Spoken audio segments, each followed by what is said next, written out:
ଜୀବନ ସହଜ ନୁହେଁ, କଷ୍ଟ ବାଧା ସଂଘର୍ଷ ମିଳେ। ଜୀବନ ସହଜ ନୁହେଁ, ପ୍ରତ୍ୟେକ ମଣିଷଙ୍କ ଜୀବନରେ କେବେ ନା କେବେ କଷ୍ଟ ବାଧା ଓ ସଂଘର୍ଷ ନିଶ୍ଚିନ୍ତ ଆସେ।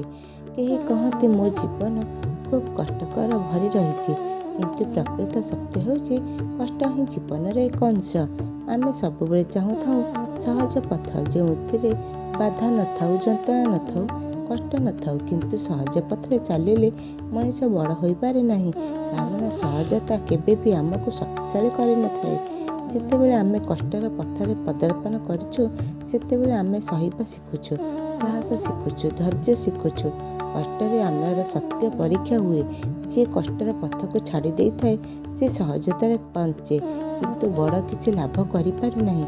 ଆପଣ ଦେଖନ୍ତୁ, ପୃଥିବୀରେ ସମସ୍ତ ମହାନ ବ୍ୟକ୍ତି, ସମସ୍ତ ମହାନ ଆବିଷ୍କାର, ସମସ୍ତ ସୁନ୍ଦର କାହାଣୀ କଷ୍ଟର ପଥରୁ ଜନ୍ମିଛି। ତେଣୁ ଜୀବନରେ ଯେତେବେଳେ ବାଧା ଆସେ, ସେଥିରୁ ଅଭିଶାପ ବୋଲି ଭାବିବେନି। ସେହି ବାଧା, ସେହି କଷ୍ଟ ଆପଣଙ୍କୁ ଏକ ନୂଆ ଆଲୋକର, ଏକ ନୂଆ ସଫଳତାରେ ଆଗକୁ ବଢ଼ାଇ ଦିଏ। ସହଜ ପଥ ଓ କଷ୍ଟର ପଥର ତୁଳନା।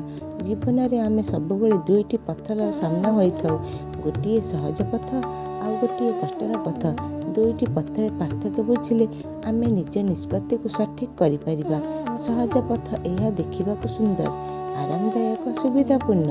ଏଠାରେ କଷ୍ଟ କମ୍, ବାଧା କମ୍, ଲୋକେ ସହଜରେ ସାନ୍ତ୍ୱନା ପାଇଥାନ୍ତି। କିନ୍ତୁ ଏହି ସହଜ ପଥରେ ବିକାଶ କମ୍, କାରଣ ଯେଉଁଠାରେ ଚ୍ୟାଲେଞ୍ଜ ନଥାଏ, ସେଠାରେ ନୂଆ କିଛି ଶିକ୍ଷା ହୁଏ ନାହିଁ।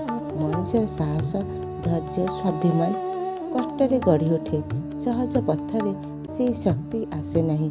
କଷ୍ଟର ପଥ, ଏହି ପଥରେ ବାଧା ଅଛି, ଦୁଃଖ ଅଛି, ବହୁତ ସମୟରେ ନିରାଶା ମଧ୍ୟ ଅଛି।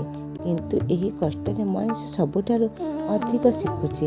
ବାଧାକୁ ଜିତିବା, ଦୁଃଖକୁ ସହିବା, ସମସ୍ୟାକୁ ସମାଧାନ କରିବା, ଏସବୁ କାମ କେବଳ କଷ୍ଟର ପଥରେ ସମ୍ଭବ।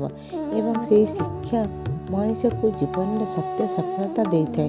ଦିନରେ ଆମେ ତାରାକୁ ଦେଖିନଥାଉ, କିନ୍ତୁ ରାତିର ଗଭୀର ଅନ୍ଧାରରେ ତାରାମାନଙ୍କର ଉଜ୍ଜ୍ୱଳତା ଆମେ ସ୍ପଷ୍ଟ ଭାବରେ ଦେଖୁଥାଉ। ତେଣୁ ମଣିଷର ଜୀବନ ମଧ୍ୟ ବିପଦ ଓ ଦୁଃଖରେ ତାଙ୍କର ଅସଲ ଶକ୍ତି, ମୂଲ୍ୟ, ଉଜ୍ଜ୍ୱଳତା ହୋଇଥାଏ। କଥାଟି ଯଦି ଆପଣଙ୍କୁ ଭଲ ଲାଗିଥାଏ, ତେବେ ସବସ୍କ୍ରାଇବ୍ କରିବାକୁ ଭୁଲନ୍ତୁ ନାହିଁ।